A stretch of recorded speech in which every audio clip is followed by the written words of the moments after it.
Story number 1. The Whispering Walls of New Orleans. I moved to New Orleans for a fresh start. After a tough breakup and feeling stuck in life, I needed change. The city had always fascinated me. Its music, its food, and of course, its history. I found a small shotgun house in the Bywater district, the kind with high ceilings, wooden floors, and a long, narrow hallway that ran straight through from the front door to the back. It was old, but had charm, and the rent was surprisingly cheap.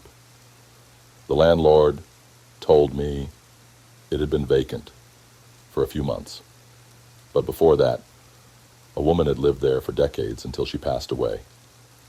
He mentioned it casually, as if it were just another fact about the place. At first, everything was normal. I spent my evenings on the small porch drinking wine and listening to the distant sounds of jazz from the French Quarter. The weather was humid, the air thick with the scent of rain and magnolias. My first week passed without incident, but then I started noticing something strange. It was the walls. I don't know how else to explain it, but at night, when the house was quiet, I would hear a soft, hushed sound, like whispering. It was faint, just barely audible, but it was there. At first, I thought it was the neighbors. The houses were close together, and sound traveled easily. But when I pressed my ear against the wall, I realized the whispering wasn't coming from outside. It was coming from inside the walls. It unsettled me, but I brushed it off. Old houses make noise. Wood expands and contracts. Maybe it was rodents or pipes. I told myself anything to avoid thinking about what it really sounded like. Someone talking in hushed tones, just out of reach. Then, things escalated. One night, I woke up thirsty and got out of bed to grab some water. As I stepped into the hallway, the whispering grew louder. Not just one voice, but multiple, murmuring, overlapping, speaking words I couldn't quite catch. My stomach clenched and I turned on the hallway light. The sound stopped immediately. I stood there, heart pounding, listening to nothing but my own breath. After a minute, I shook my head, chalking it up to my imagination, and went back to bed. But from that night on, I started noticing other things. Doors I had closed would be slightly open in the morning. My keys weren't where I left them. The house felt different, like it was watching me. The worst part was the cold spots. Sudden, freezing patches of air in the hallway, despite the sweltering New Orleans heat. One night I invited my friend Casey over. I didn't tell her about the whispering, just that I wanted company. We made drinks and sat on the couch laughing about old times. Everything felt normal again.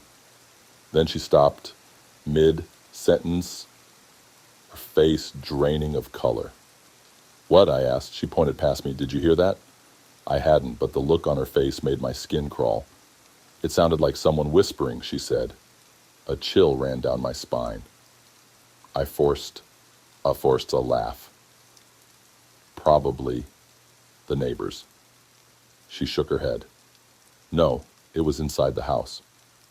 We sat there in tense silence. Nothing happened, but after that night I couldn't ignore it anymore. I decided to check the house, records, see if anything weird had ever happened there. I went to the local archives where an older woman helped me search.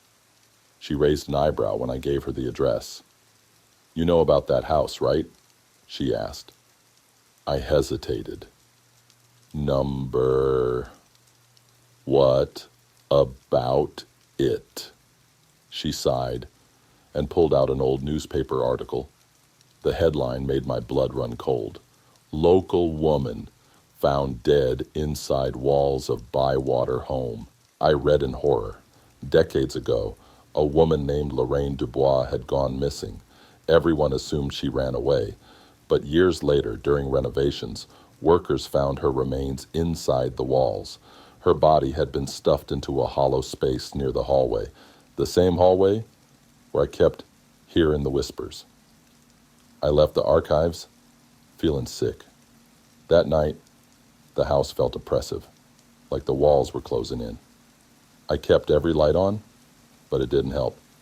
As I lay in bed, I heard the whispering again, louder this time, desperate. Then I heard my name. A breathy, urgent voice rasped, "Help me." I shot up, my heart slamming in my chest. This wasn't my imagination. Someone, something, was pleading with me. I grabbed my phone and turned on the flashlight. The whispering continued, pulling me toward the hallway. My hands shook as I ran my fingers along the wall, pressing against the wood. Then, in the dim glow of my flashlight, I saw something I'd never noticed before, a tiny crack in the wall just wide enough to slip a fingernail into. I hesitated, then gathering every ounce of courage, I pried at the crack. The old wood creaked and splintered, and a panel suddenly gave way, revealing a dark, narrow space behind it. The whispering stopped. I shone my light inside. Dust swirled in the air, and then I saw them. Faint, faded fingernail scratches lined the wooden beams. Claw marks.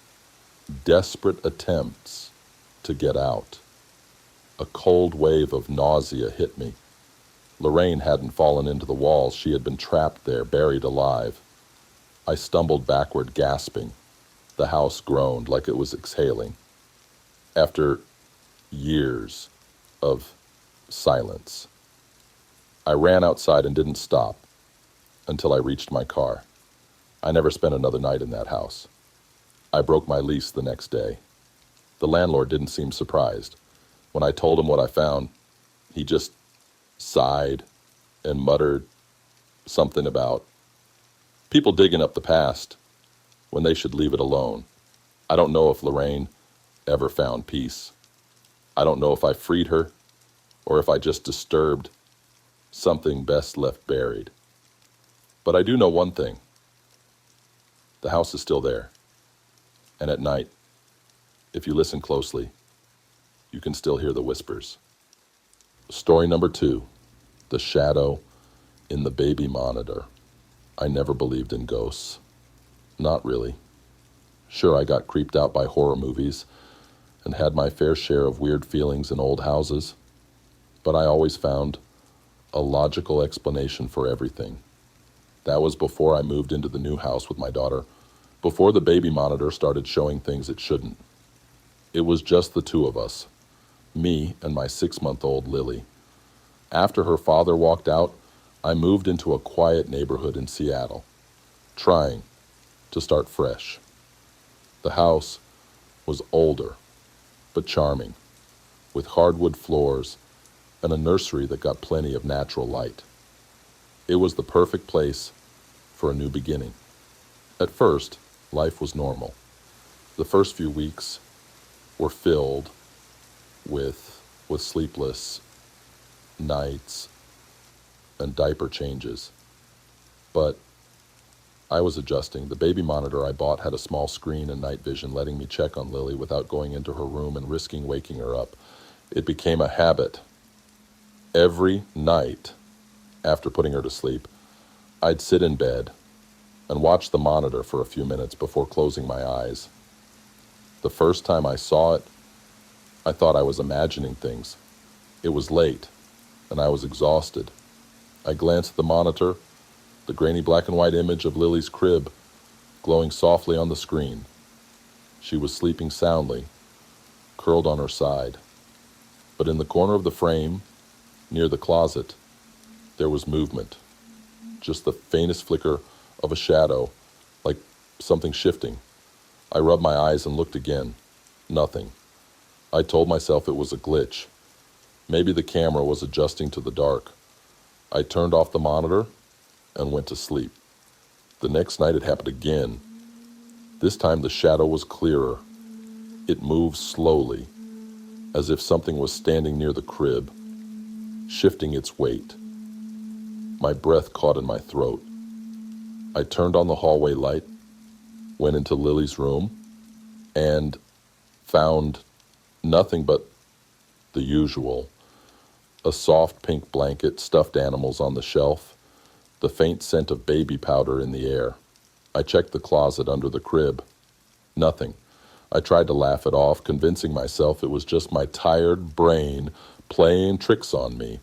But deep down, something felt wrong. The following nights, I kept the monitor on longer. I didn't want to admit it, but I was watching for something now, and it didn't take long before I saw it again. The shadow wasn't just flickering in the corner anymore. It was closer. One night as I watched, the shadow moved, slowly, deliberately, toward the crib. My heart pounded in my chest. I held my breath as I saw something impossible. Lily stirred, not because she was waking up, but because the shadow leaned over her crib. I didn't think. I jumped out of bed, ran down the hall, and threw open the nursery door. The room was ice cold. My breath came out in white puffs, despite the heater being on. I snatched Lily up in my arms and turned the light on. Empty, but the closet door was open. Just a crack. I didn't remember leaving it open. With Lily in my arms, I walked over and yanked it open, half expecting something to lunge at me. But it was empty. Just her tiny coats and extra diapers stacked neatly on the shelf. Still, I didn't sleep that night. The next morning, I called my sister. I told her what happened, expecting her to laugh, to tell me I was losing it, but she was quiet. "Move the crib," she said finally. "Put it somewhere else." I frowned. "What? Why?" She hesitated. "Just try it." That night, I pushed the crib to the opposite side of the room, as far from the closet as possible. When I put Lily down, I felt ridiculous. But for the first time in weeks, the monitor stayed normal. No flickering shadows, no movement. I let myself relax. Maybe it really had been a glitch, or maybe my exhaustion had gotten the best of me. A few peaceful nights passed, and I almost forgot about it. Then I woke up at 3 a.m. to the sound of Lily screaming. Not her usual hungry cry, a shriek, a terrified, blood-curdling scream. I ran faster than I ever have in my life. When I reached the nursery, the door was wide open, and the crib had moved. It was back in its original spot, right next to the closet. I grabbed Lily, shaking, tears streaming down my face as I turned on every light in the house. I checked every door, every window. Nothing was broken into. But something had been there. Something had dragged the crib back across the room, as if it wanted her there. I packed a bag that night and drove to my sister's house, refusing to go back until the sun was up. I didn't know what to do. I thought about calling a priest, a psychic, anyone. Instead, I did the only thing I could think of. I went back the next day, walked straight into the nursery, and stood in front of the closet. "I don't know what you are," I said, my voice shaking, "but you're not welcome here. She is not yours." Silence. The room felt heavy, like the air was pressing in on me. But I didn't move. Then the temperature changed. It wasn't cold anymore, just still. I waited, heart pounding, but nothing else happened. I left the door open and backed away, watching, waiting for something, anything, to move. But it didn't. That night, I turned on the monitor again. The screen flickered, showing Lily sleeping peacefully. The closet door was still open, but nothing stood in the corner. I didn't close it, and I never saw the shadow again. Story number 4. The Man Who Never Left. When I moved to San Francisco, I thought I had finally found the perfect place. It was a cozy one-bedroom apartment in an old Victorian building, the kind with intricate molding, hardwood floors, and high ceilings that echoed even the softest sounds. The landlord had warned me that the building was old, meaning occasional creaks and plumbing issues, but I didn't mind. It had charm, history, exactly what I wanted. I moved in on a Monday. By Wednesday, I knew something was wrong. The first thing I noticed was the smell. It wasn't overwhelming, just a faint, lingering scent of something off, stale, like old sweat and unwashed clothes. At first, I thought maybe the previous tenant had left something behind, so I opened all the windows and lit candles. The smell faded but never fully disappeared. Then there was the sound. It started late at night, just after I'd get into bed. Faint, rhythmic tapping, like fingers drumming lightly against wood. The first time I heard it, I thought it was coming from the apartment above me, but the guy upstairs worked nights, and his place was always dark when I got home. By the third night, I was wide awake, lying still, listening. The tapping came from inside my apartment. I told myself it was the pipes. Old buildings settle, they creak, but deep down, I knew this wasn't that. The tapping wasn't random. It had a rhythm, almost like knocking. One night I finally got up, grabbed my phone, and turned on the flashlight. The sound stopped immediately. I walked around, checking the walls, the windows. Nothing, just silence. But the moment I turned off the light and got back into bed, the tapping started again, closer this time. I stopped sleeping well after that. I kept telling myself I was imagining things, but then small things started moving around. My keys weren't where I left them. The bathroom door, which I always kept shut, would be slightly ajar in the morning. And the closet door was always open, just a crack, no matter how many times I closed it. I started feeling watched, not the irrational, paranoid kind of feeling. This was real, a weight on my chest. When I sat in my living room, a crawling sensation at the back of my neck when I brushed my teeth. I stopped turning off all the lights at night.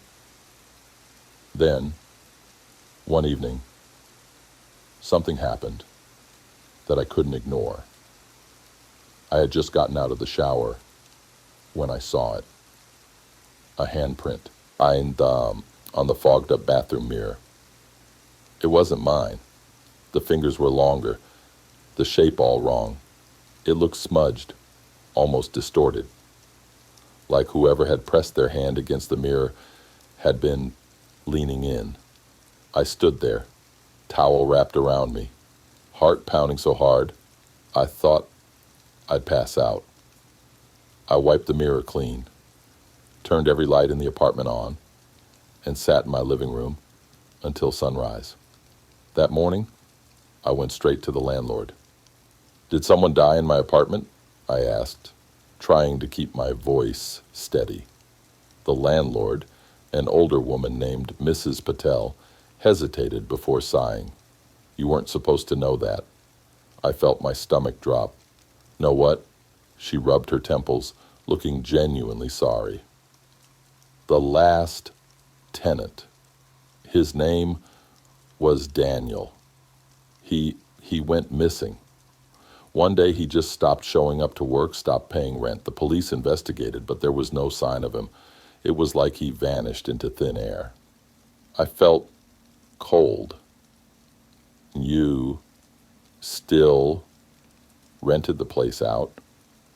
"I needed to," she admitted. "There was no proof of anything, no body, no crime scene." She looked at me carefully. "Why are you asking?" I told her about the noises, the handprint, the feeling of being watched. Her face paled. "No one's lasted more than a few months in that apartment. People leave. They never say why." That was all I needed to hear. That night, I decided I was done. I packed a small bag, planning to stay with a friend until I could break my lease. But as I zipped my suitcase, the tapping started again. Only this time, it wasn't coming from the walls. It was coming from inside my closet. I froze. The air in the room felt thick, pressing down on me. My body screamed at me to run, but something in me, the same reckless curiosity that made me move into an old building alone, forced me to stay. I turned slowly, my eyes locked on the closet door. It was open, just a crack. The tapping continued, softer now, insistent. I reached for my phone, turned on the flashlight, and took a shaky step forward. My hand trembled as I pushed the door open wider. The closet was empty. At least that's what I thought at first. Then I noticed the floorboards. One of them looked loose, slightly raised, like it had been pried up before. I crouched down, heart hammering, and hesitantly ran my fingers along the edge of the board. It shifted under my touch. Slowly, carefully, I lifted it, and then I saw it. A phone. An old, cracked smartphone, covered in dust. It looked like it had been hidden there for a long time. My hands shook as I pressed the power button. The screen flickered weakly, then lit up. There was one notification, a voicemail. I hesitated, then pressed play. At first, all I heard was breathing, then a man's voice whispering frantically. "If you're hearing this, he's still here. He never left. Don't look for him. Don't let him in. Don't..." The message cut off. My entire body went cold. I didn't think. I grabbed my keys, my bag, and ran out the door without looking back. I never went back. I called Mrs. Patel the next morning, told her I was breaking the lease, and she didn't even argue. It was like she already expected it. A week later, I got a call from her. "They found something," she said, her voice barely above a whisper. "Under the floorboards." I didn't want to know, but I had to ask. "What?" She hesitated, then spoke the words that still haunt me to this day. "Bones." I hung up. I don't know who or what I shared that apartment with. Maybe Daniel never left, just like the voicemail said. Maybe something else had kept him there. I'll never know. But I do know one thing. I wasn't alone in that apartment, and neither is the next tenant. Story number 5. The Tall Man in the Cornfield. Growing up in Kansas, I was used to wide open fields and the endless stretches of corn that surrounded our small farm. My parents owned a few acres. Nothing huge, just enough to sustain us. Summers were spent running through the cornfields, playing hide and seek with my younger brother, Ethan. The fields were comforting, familiar, until one night when they became something else entirely. It was late September, and my parents had gone out for the evening, leaving me alone to watch the house. At 16, I was more than capable of handling a few hours by myself. Ethan had gone to a friend's sleepover, so it was just me. I didn't mind. I liked the solitude. Then the night air was crisp, and the scent of dry corn husks filled the breeze. I spent the evening watching TV and doing homework, not paying much attention to the outside world. Around 9, I heard a noise from outside. Nothing unusual, just the wind rustling through the stalks. But then I heard something else, a snap, like someone stepping on a dry husk. I paused the show I was watching, listening carefully. At first it was silent again, just the usual nighttime sounds of insects and the occasional distant howl of a coyote. I shook my head and told myself it was nothing, probably an animal. Then out of habit I glanced toward the window. That's when I saw him, a figure, tall, impossibly tall, stood at the edge of the cornfield, just where the stalks met our yard. He wasn't moving, just standing there, watching the house, watching me. My stomach twisted. The porch light wasn't bright enough to make out any details, just the outline of a man, far taller than anyone I'd ever seen. His arms hung unnaturally long at his sides. He didn't shift, didn't fidget. He was unnervingly still. I told myself it was a trick of the light, but I knew better. I could feel him looking at me. I reached for my phone and dialed my dad. He picked up on the second ring. "Dad," I whispered, "there's someone outside." He immediately switched into protective mode. "Where?" "By the cornfield." My voice trembled. "He's just standing there." "Lock the doors. Turn on all the lights. Don't go outside." I nodded, even though he couldn't see me. I locked everything. Doors, windows, even the basement hatch. Then turned on every light I could. When I went back to the window, my heart nearly stopped. He was closer. Still at the edge of the field, but undeniably closer than before, maybe 10 feet. He hadn't moved when I looked away, but somehow he was closer. I gripped my phone tighter. "Dad, he's moving. Stay inside," he said firmly. "I'm calling Sheriff Davis. I'm on my way." I kept my eyes locked on the figure. He was too far to make out his face, but I knew he was staring at me. The longer I looked, the more wrong he seemed. His proportions were off. His legs too long, his shoulders too narrow, like a stretched out shadow of a man. Then, as I blinked, he moved, not like a normal person, not a step forward. It was like 1 second he was standing still, and the next, he had shifted, closer. I stumbled backward, my breath coming in sharp gasps. The wind howled through the fields, making the corn sway violently. But he didn't move with it. He just stood there, unaffected, like he wasn't part of this world. Minutes crawled by. Every second felt like an eternity. I waited, heart pounding, until I finally saw headlights approaching down the dirt road. Sheriff Davis pulled into the driveway, his spotlight sweeping across the yard. I turned to look out the window again. The tall man was gone. The sheriff searched the property, but there were no footprints near the cornfield, no signs that anyone had been there. I knew what I saw. I wasn't crazy. When my dad arrived, he checked the security cameras, but the footage was useless. The cameras facing the fields glitched, just static. Every other camera worked fine. Just those. I slept in my parents' room that night, but I barely slept at all.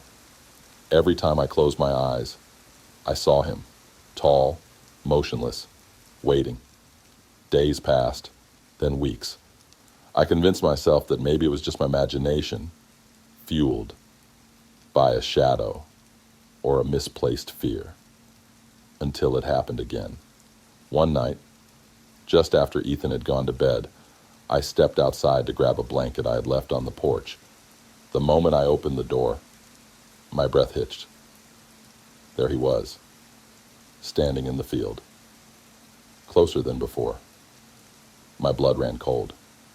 He was near enough now that I could make out something of his face, but it didn't make sense. His features were blurred, like they were shifting, flickering, refusing to stay in one form. I slammed the door and locked it. I didn't call my dad this time. I knew by the time anyone got here, he'd be gone. Instead, I turned off the lights and stood by the window, watching. I blinked. He was gone. After that, I refused to go outside at night. I never spoke about it again, even when my dad mentioned how strange the security camera footage had been. Even when Ethan started waking up in the middle of the night, crying about a tall man in the fields. Years passed, and eventually I moved away. I thought I had left it behind. But last summer, when I visited my parents, I stepped onto the porch one evening, breathing in the warm Kansas air. I looked out at the cornfield, at the way the stalks swayed in the wind, and then I saw them, two tall figures, standing at the edge of the field, watching.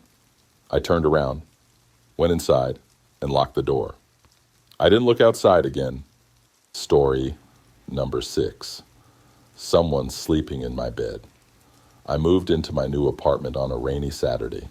It wasn't much, just a small one-bedroom on the 3rd floor of an old Chicago walk-up, but it was mine. After a recent breakup, I needed a place of my own, somewhere to clear my head and start fresh.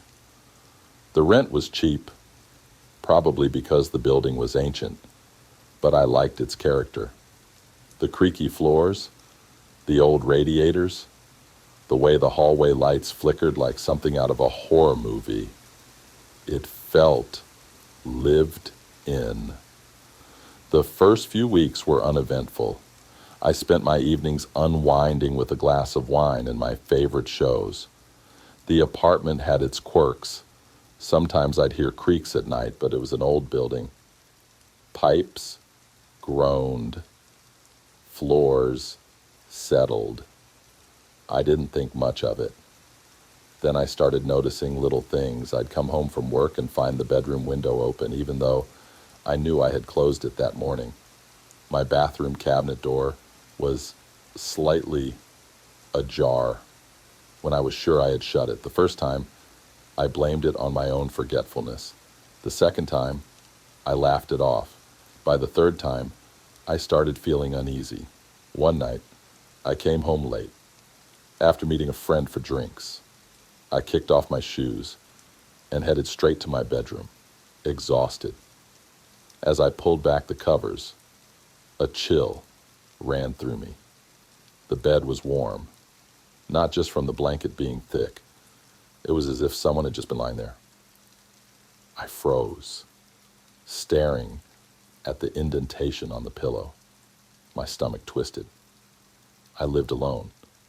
No one else had been in my apartment. I stood there, heart pounding, convincing myself there was a logical explanation. Maybe the heating vent was aimed at the bed. Maybe my body heat from the night before had lingered. That made no sense, but I told myself whatever I needed to hear to avoid panicking. I barely slept that night. The next morning, I checked the locks 3 times before leaving for work. When I got home that evening, the first thing I did was go straight to the bed. The covers looked fine. The pillow was fluffed up. Nothing seemed out of place. Until I sat down. The sheets smelled different. Faintly, but unmistakably. A scent that wasn't mine. It wasn't perfume or cologne, more like skin, sweat, a lingering human smell. I told myself I was imagining things. But then, things escalated. One night, I woke up suddenly, my body alert even though I wasn't sure why. The room was dark, except for the orange glow of the street lamp outside. My apartment was silent. Then I heard it, breathing, not my own. Slow, shallow breaths coming from somewhere near me. I lay there frozen, straining my ears. It wasn't coming from the hallway. It wasn't coming from outside. It was coming from the bed. I bolted upright and scrambled for the lamp, my hands shaking so hard I nearly knocked it over. The light flickered on. The bed was empty, but the pillow beside me had just shifted, like weight had been lifted off of it. I didn't sleep the rest of the night. The next day, I called my landlord. I didn't tell him everything, just that I had concerns about security. He assured me that all the locks had been changed before I moved in, and that the building didn't have any issues with break-ins. Story number 6. Someone sleeping in my bed. I moved into my new apartment on a rainy Saturday. It wasn't much, just a small one-bedroom on the third floor of an old Chicago walk-up, but it was mine. After a recent breakup, I needed a place of my own, somewhere to clear my head and start fresh. The rent was cheap, probably because the building was ancient, but I liked its character. The creaky floors, the old radiators, the way the hallway lights flickered like something out of a horror movie. It felt lived in. The first few weeks were uneventful. I spent my evenings unwinding with a glass of wine and my favorite shows. The apartment had its quirks. Sometimes I'd hear creaks at night, but it was an old building. Pipes groaned. Floors settled. I didn't think much of it. Then I started noticing little things. I'd come home from work and find the bedroom window open, even though I knew I had closed it that morning. My bathroom cabinet door was slightly ajar when I was sure I had shut it. The first time, I blamed it on my own forgetfulness. The second time, I laughed it off. By the third time, I started feeling uneasy. One night, I came home late. After meeting a friend for drinks, I kicked off my shoes and headed straight to my bedroom, exhausted. As I pulled back the covers, a chill ran through me. The bed was warm, not just from the blanket being thick. It was as if someone had just been lying there. I froze, staring at the indentation on the pillow. My stomach twisted. I lived alone. No one else had been in my apartment. I stood there, heart pounding, convincing myself there was a logical explanation. Maybe the heating vent was aimed at the bed. Maybe my body heat from the night before had lingered.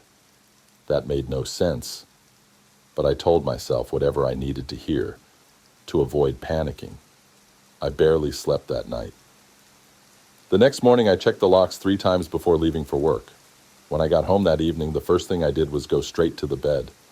The covers looked fine. The pillow was fluffed up. Nothing seemed out of place. Until I sat down. The sheets smelled different. Faintly, but unmistakably. A scent that wasn't mine.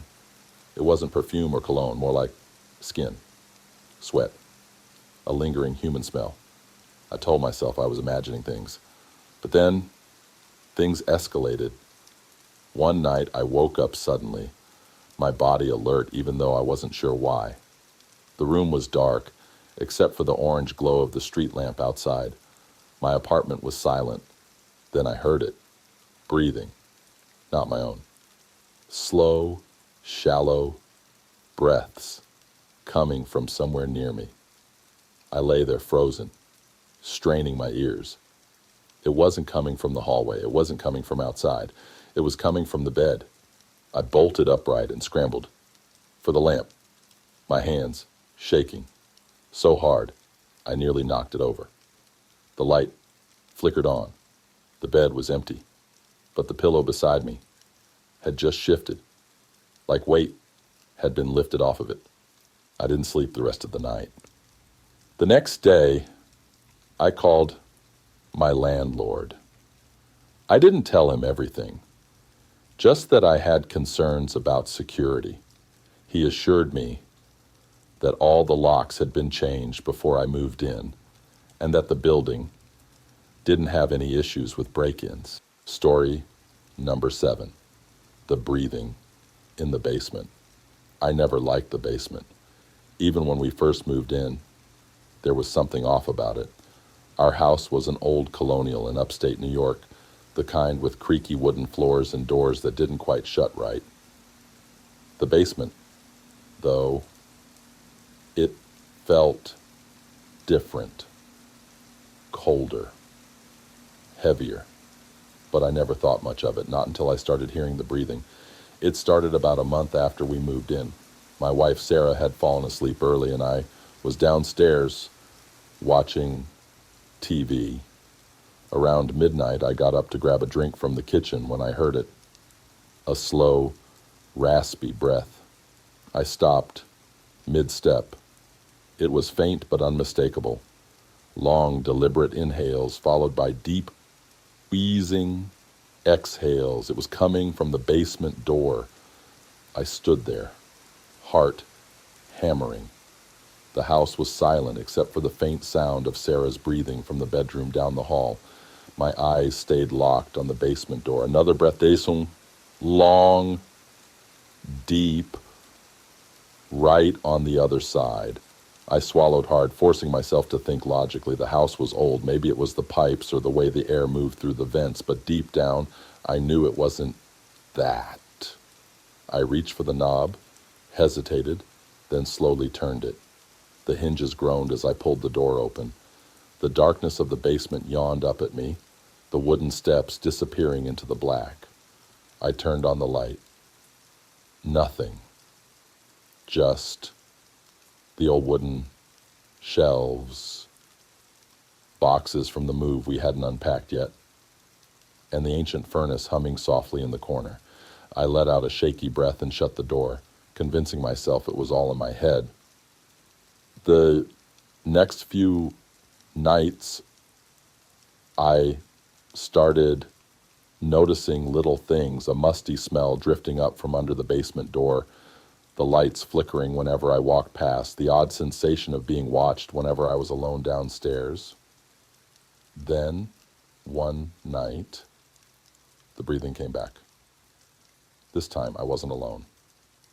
Sarah had fallen asleep on the couch while we were watching a movie. I got up to get a blanket from the closet when I heard it again. Deep, rattling breaths coming from the basement door. I froze. Sarah stirred, groggy. "What's wrong?" I didn't want to scare her, but my voice came out tense. "Do you hear that?" She sat up, rubbing her eyes. I could see the moment she heard it. Way her entire body went rigid, her eyes widening as the next breath came. Slow, wheezing, right on the other side of the door. Her hand gripped my arm. "There's someone down there." I grabbed the heaviest thing within reach, a fireplace poker, and inched toward the door. Sarah backed away, whispering, "Just call the cops." But I had to see for myself. I took a deep breath, threw the door open, and flicked on the light. Nothing. Just silence. Sarah stayed back as I slowly descended the wooden steps, each one creaking under my weight.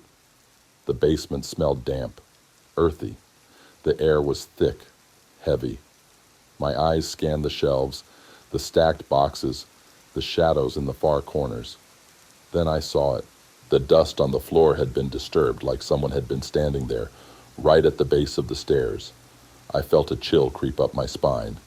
"There's no one here," I called up, though I didn't believe my own words. That night, Sarah refused to sleep in the house. We booked a hotel, and for the first time in weeks, I slept without waking up in a cold sweat.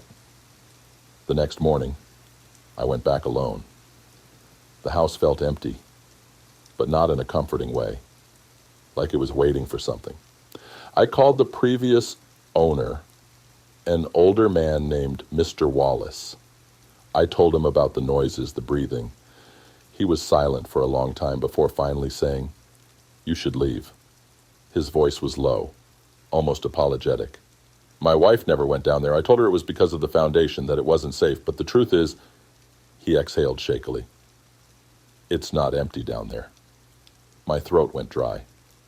"What do you mean?" He hesitated before finally saying, "Did you find the door?" I gripped the phone tighter. "What door?" "The one under the stairs."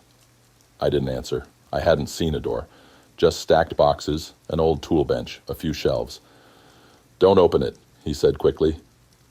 "If it's still closed, leave it that way." I hung up and went downstairs, my pulse hammering. I moved the boxes carefully, my hands shaking. And there it was, a small wooden door, almost unnoticeable, blending into the wall beneath the stairs. It had no handle, just a keyhole. Something about it made my skin crawl. It wasn't just old. It felt wrong. The air around it was colder than the rest of the basement. I could see the dust disturbed on the floor, like someone had been standing there recently.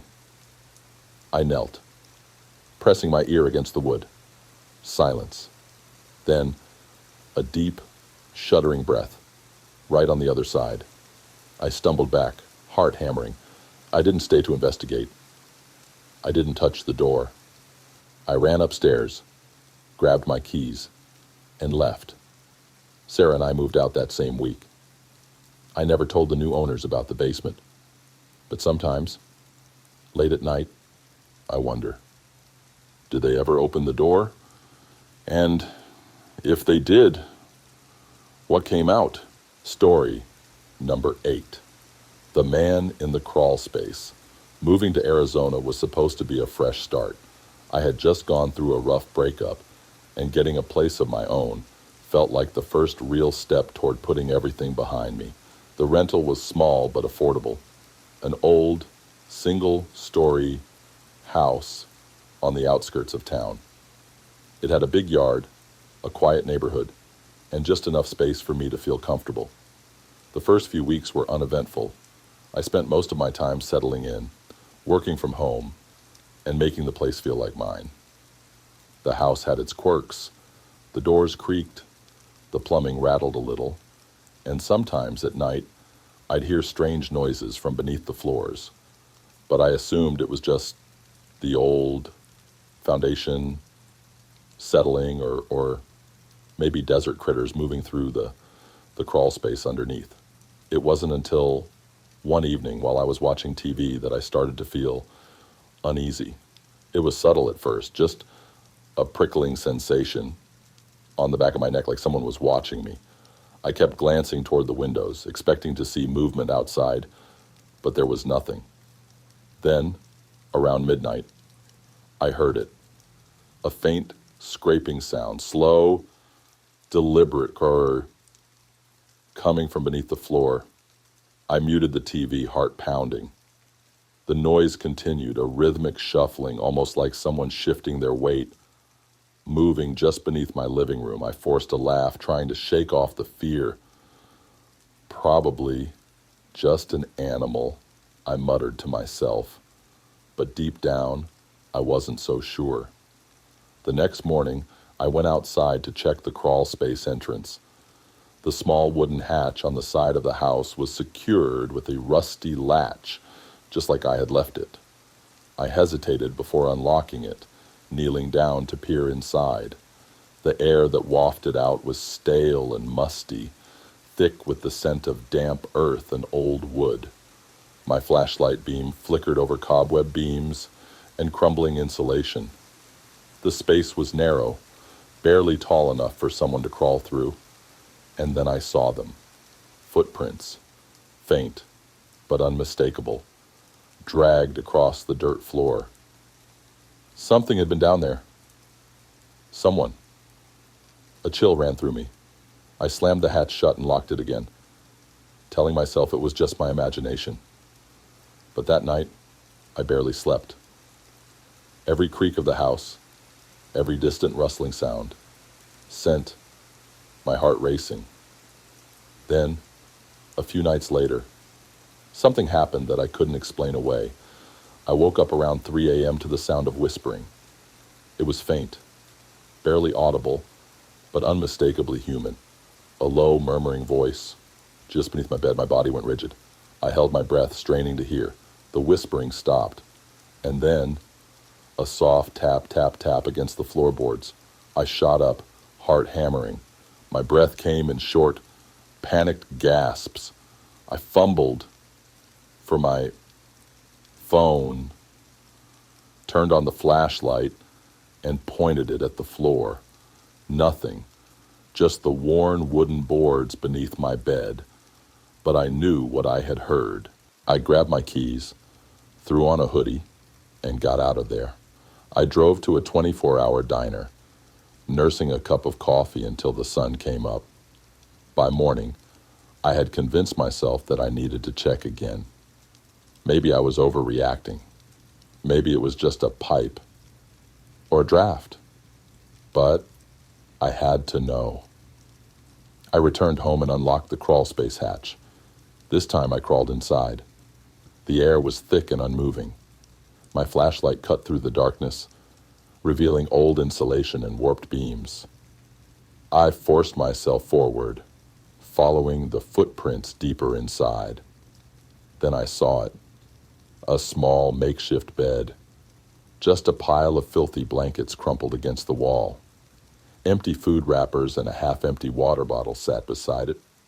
And scrawled on the wooden beam above, in jagged, uneven letters, "I see you." My blood ran cold. I scrambled backward, nearly hitting my head on the low beams, and shoved my way out of the crawl space. My hands shook as I bolted the hatch shut and sprinted inside to call the police. When the officers arrived, they searched the space thoroughly.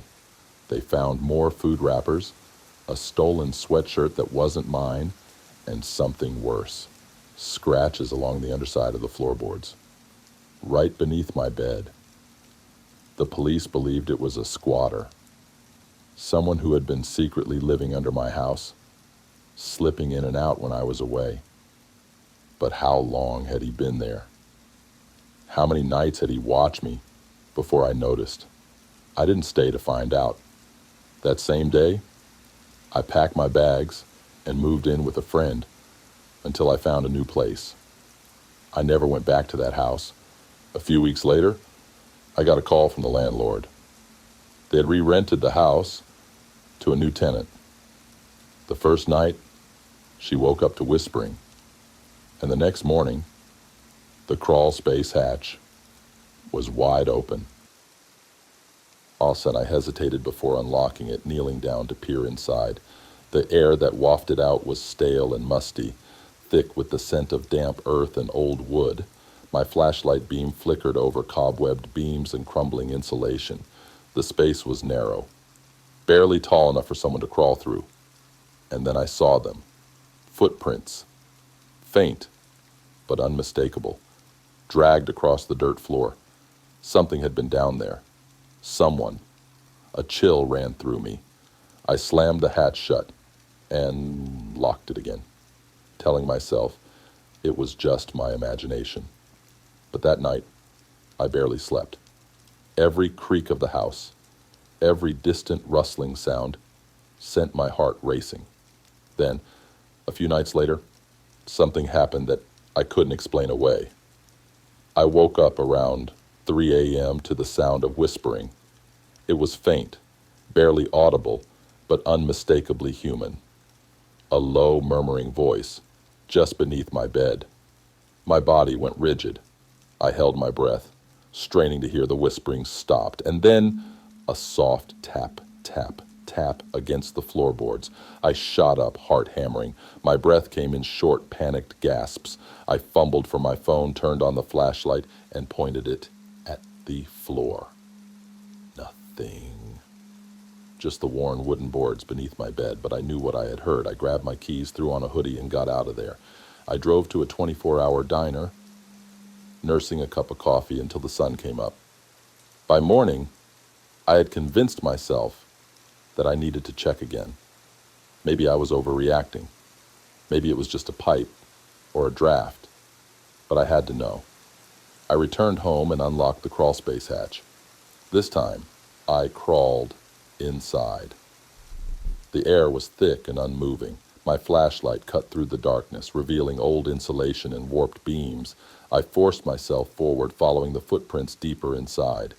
Then I saw it, a small makeshift bed, just a pile of filthy blankets crumpled against the wall.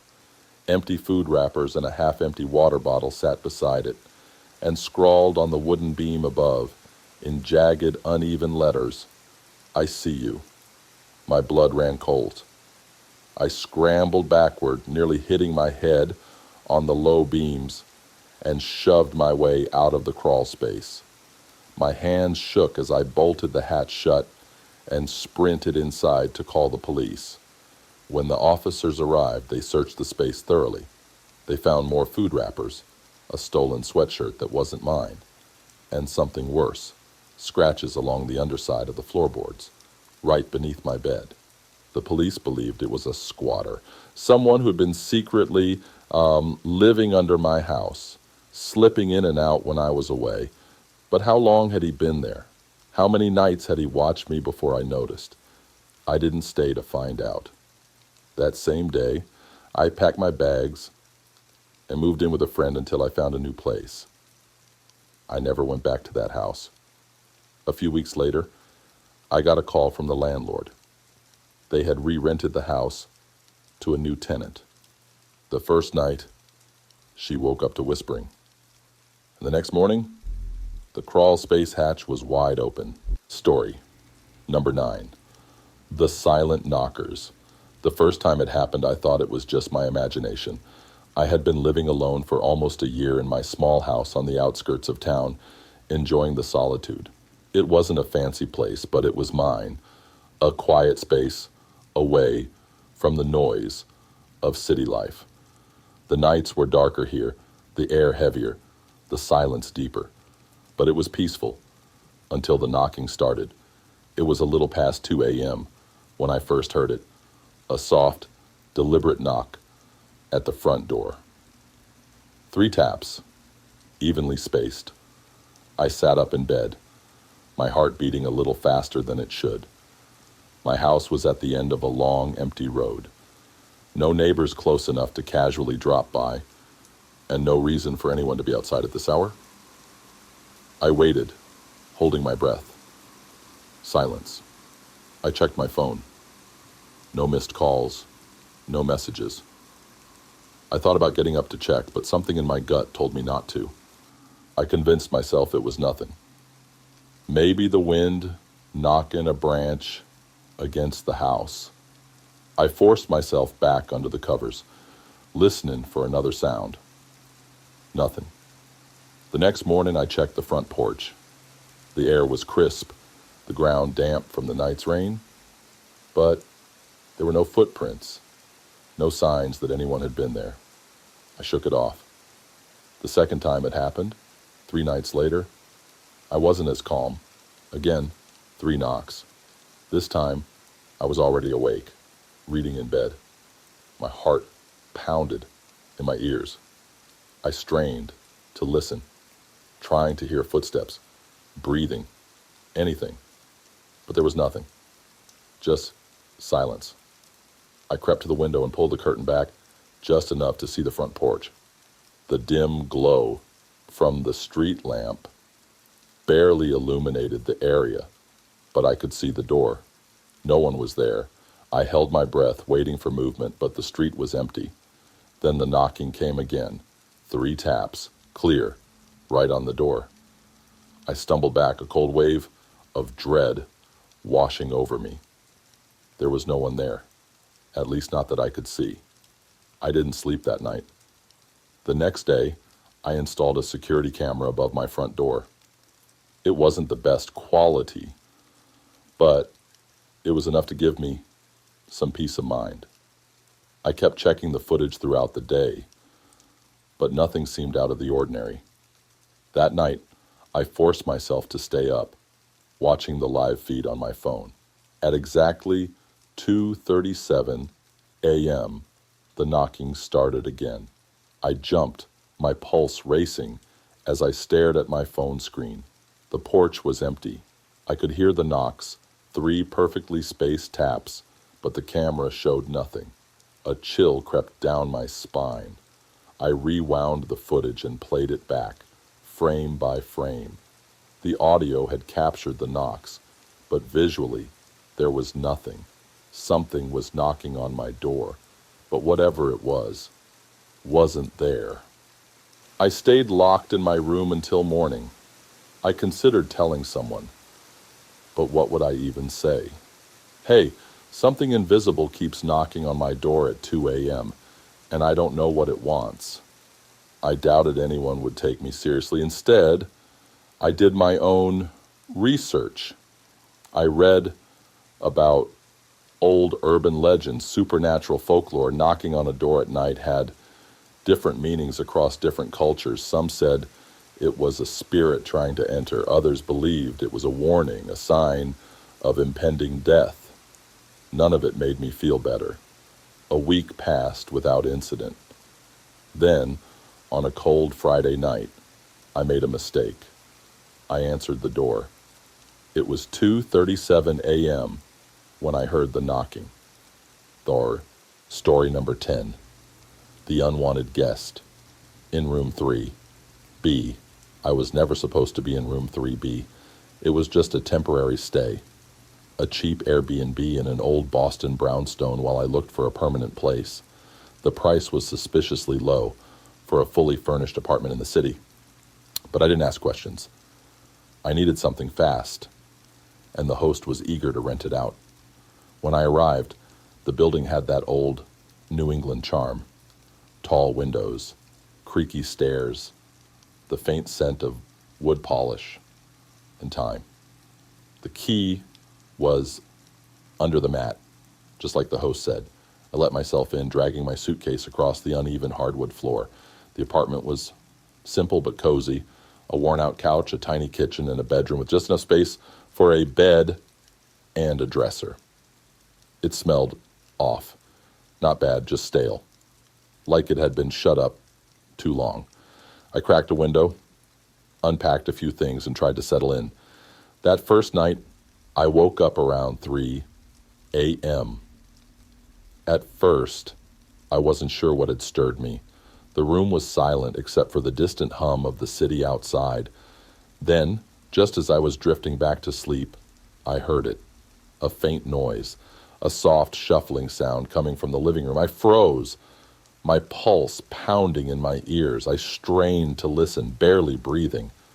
The sound came again, a light, dragging movement. I reached for my phone and turned on the flashlight. The beam cut through the darkness, landing on the bedroom door. It was open. I was sure I had closed it before bed. Swallowing hard, I forced myself to get up. The floor groaned under my weight as I stepped into the living room. My breath caught in my throat. The couch cushions were slightly indented, like someone had been sitting there. I stood there for a long moment, staring. The air felt thick, charged with something unseen. I shook off the feeling, convincing myself it was nothing. Maybe the cushions were just old, maybe they settled like that. I checked the front door. It was still locked. I went back to bed, but I didn't sleep. The next morning, I messaged the host, casually asking if anyone else had stayed in the apartment recently. He replied almost immediately, "No, you're the first guest in months." Why? I told him it was nothing. That night, I locked my bedroom door. At 3:12 a.m., I woke up again. This time, I wasn't alone. I didn't hear footsteps. No doors creaking. Just breathing. Soft, rhythmic. Inhale, exhale, coming from the other side of the door. My body went rigid. I stared at the door, my breath coming in shallow gasps. The breathing continued. Slow, steady, just outside my room. I reached for my phone, hands trembling. My heart slammed against my ribs as I opened the camera and switched to video. I held my breath, recording the door, waiting. Then the doorknob turned. I dropped the phone. I scrambled backward against the headboard, my skin crawling. The knob twisted once, twice, but the lock held. The breathing grew heavier, more erratic. Then, just as suddenly as it started, it stopped. Silence. I stayed awake until dawn. By morning, I was done. I packed my bags and texted the host that I was checking out early. I didn't give a reason. I didn't need one. As I wheeled my suitcase down the hall, I ran into the woman from 3A. She was older, maybe late 50s, with tired eyes and a kind face. She gave me a knowing look. Did you see him? She asked softly. My stomach turned. Who? She sighed, glancing toward my apartment door. Room 3B used to belong to a man named Charlie. Lived there for years. Quiet guy. Kept to himself. One day the landlord came to check on him. Found him sitting on the couch, just staring at the door. I swallowed hard. What happened to him? Her voice lowered. Dead. Had been for days. A chill crept over me. She hesitated, then added, Thing is, no one ever found out how he died. No signs of struggle, no wounds, just sitting there like he was waiting for someone. My throat went dry. I left without another word. As I stepped outside, I took one last look up at the brownstone. The curtains in room 3B fluttered. And for just a second, I saw the shape of someone standing there, watching. Story number 11. The reflection that wasn't mine. I never paid much attention to mirrors. They were just another part of my home, something I passed by every day, without a second thought, until one night, when I saw something I shouldn't have. I had just moved into a new apartment, a small but decent place in a quiet neighborhood. It wasn't anything fancy, just a one-bedroom with outdated wallpaper and a mirror in the hallway that stretched from floor to ceiling. The landlord told me it had been there since the building was first renovated decades ago. I liked it at first. Made the narrow hallway seem bigger. The first time I noticed something strange, I had been up late watching TV. I got up to grab some water, passing the mirror on my way to the kitchen.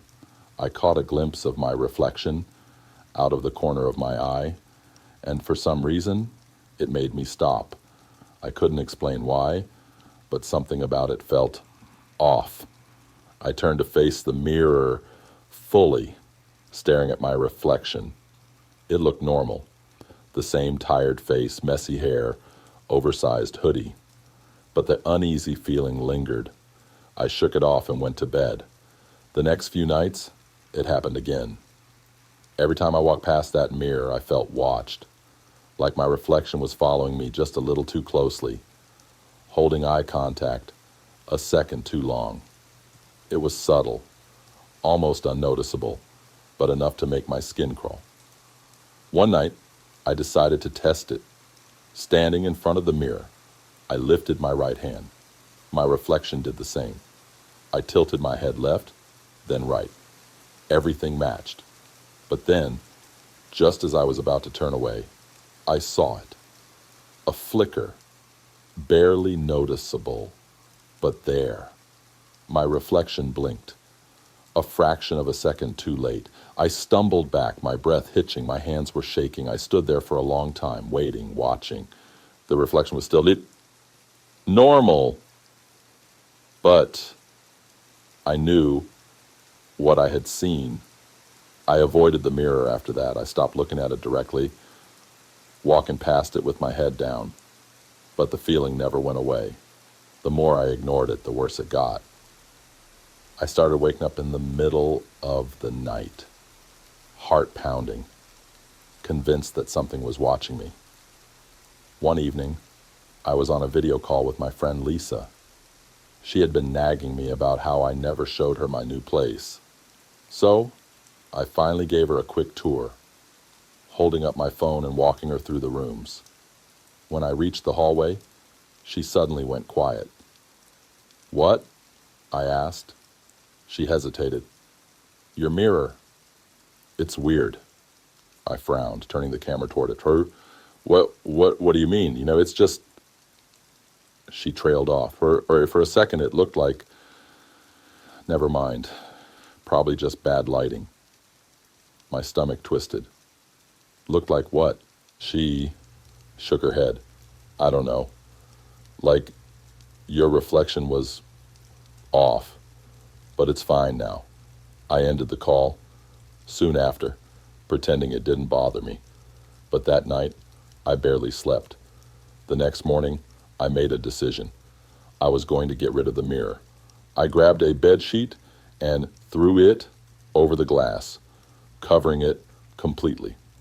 I told myself that would be enough, that if I couldn't see it, I wouldn't have to think about it. But that night, I woke up to a sound, a soft, slow tapping.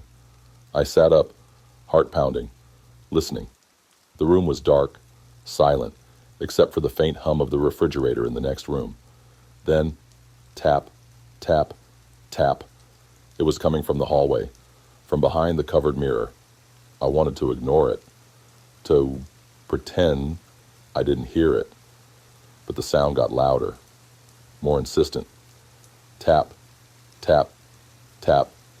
I forced myself out of bed, every step feeling heavier than the last. The hallway was colder than the rest of the apartment. I reached the mirror, staring at the sheet covering it. The tapping stopped. I hesitated. Then, taking a deep breath, I grabbed the edge of the sheet and yanked it down. My reflection stood there, just as it should. But I knew something was wrong. I leaned in closer. My reflection did the same. I studied its face, my face. Then I blinked. My reflection didn't. I stumbled backward, a cold wave of dread washing over me. My reflection stood there, motionless, staring. Then, ever so slowly, its lips curled into a smile. I ran. I locked myself in my bedroom, breathing heavily. I could feel the air pressing against me, thick and suffocating. I refused to look at the mirror again. By morning, I was done. I called my landlord, told him something was wrong with the apartment, and left that same day. I never went back. A few weeks later, I got a text from the landlord. "Hey, just wanted to let you know we removed that old mirror. Found something weird behind it. Looked like old writing carved into the wall. Thought you might want to know." I hesitated before replying. What did it say? He sent back a photo. The words were faint, scratched into the wood behind where the mirror had been. "Do not look too long." I blocked his number and never looked at a mirror the same way again. If you enjoyed this story and want more chilling tales, don't forget to like this video and subscribe to the channel for more horror content. And if you've ever had a terrifying experience of your own, share it in the comments below. We'd love to hear your stories. Also, check out the videos appearing on your screen for more spine-chilling horror. Stay safe, and remember, some things are better left unseen.